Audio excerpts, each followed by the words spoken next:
Alright fam, so I'm going to try and do a quick video to do a couple of things. Number one, to catch up from last year. I fell off miserably on all of my videos.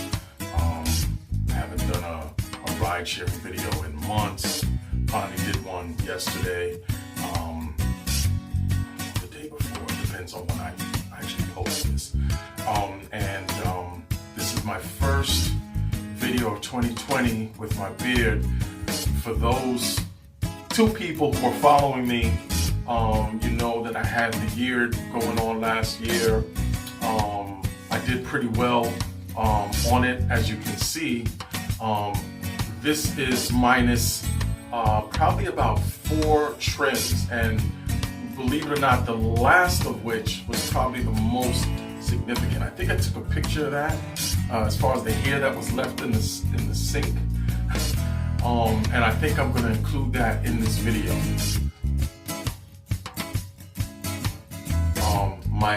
I have next to no editing skills, so as always it's going to be a rough video.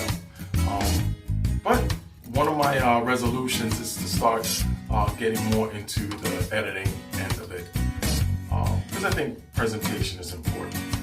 In any case, my overall message for right now is the word journey. Remember that everybody's journey, because we all use this word, is different.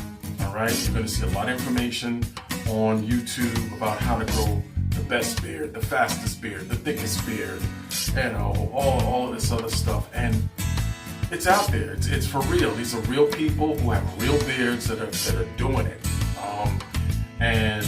I've learned a lot from many of them. Beard Samson, the Bearded Existence, #1, like, you know what I mean? Like he has a good positive message in everything that he does. And I like that. So just bear that in mind and be patient. Although I've had a very light dusting of hair for many years, even when I was active law enforcement, because I was active law enforcement, they did not allow us to grow beards like this for certain reasons. And now that I'm retired and I'm able to do it, I'm enjoying the fact that I'm able to have a beard of this length at this point. I'm going to be doing more videos. My journey has not ended. At this point, I feel that it's a lifelong commitment. But at the same time, it is definitely not a full-time job for me. So that being said, a couple of the things that I've learned that I'm going to pass on to you for this very short video is number one, never comb your beard dry. Because I know you've heard that a million times, but it is so true. What I like to do is I like to moisturize it, spritz the beard, but I also like to spritz the comb both sides before I take that first stroke. Why? Because everybody moisturizes their beard, then they go in with a quick, with a dry comb, and that first stroke, until that moisturizer gets on that comb and starts spreading out over the teeth, could be detrimental. That being said, I'm never going to cry over lost hairs. Now, there's a difference between lost hairs when you're shedding and hairs that you pull out because you've combed too roughly, you didn't moisturize and all of that other stuff. I'm not going to sit here and tell you every hair is precious and cry over, you know, it happens. Sometimes I'm rushing, I moisturize, I thought I took all the precautions, and I still end up pulling out a hair because my beard is getting thicker, it's curly hair. I'm starting to get more into my deep conditioning, which I've already seen a difference. It works. That stuff works.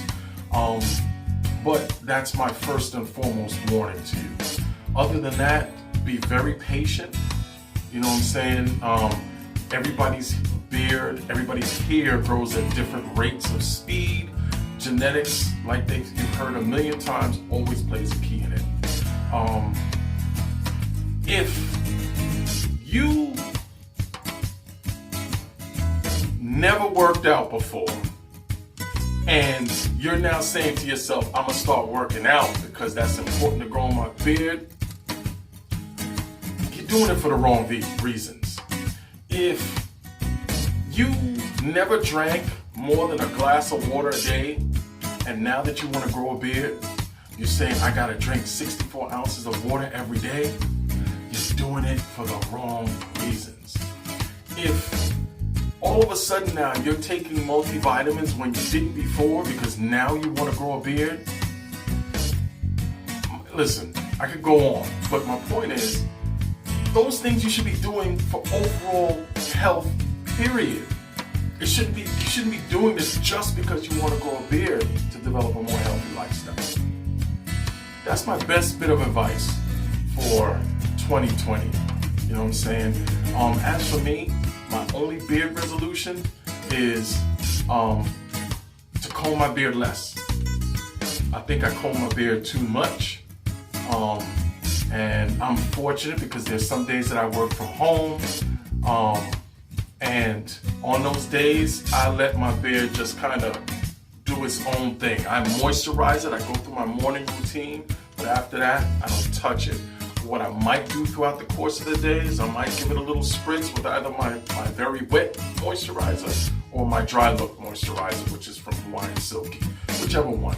I might do that a couple of times, but I'm not running the comb through it. That is my New Year's beard resolution for 2020. Other than that, I think I'm right on point. My sides are filling in nicely, and just interestingly to note, my sides have been very weak for a long time, and it's just now, for whatever reason, and it might have to do with the fact that I'm actually taking Organifi products now. I don't know, but it seems like once I started taking those, the whole micronutrients thing and all that, it just seems like my hair is starting to really fill out. I have been taking the usual biotin supplement, stuff like that, and I've always been taking my multivitamin as a matter of habit. So things are starting to work out. And although I've always worked out in various stages, coming off my retirement, I had some injuries. I couldn't work out for a while.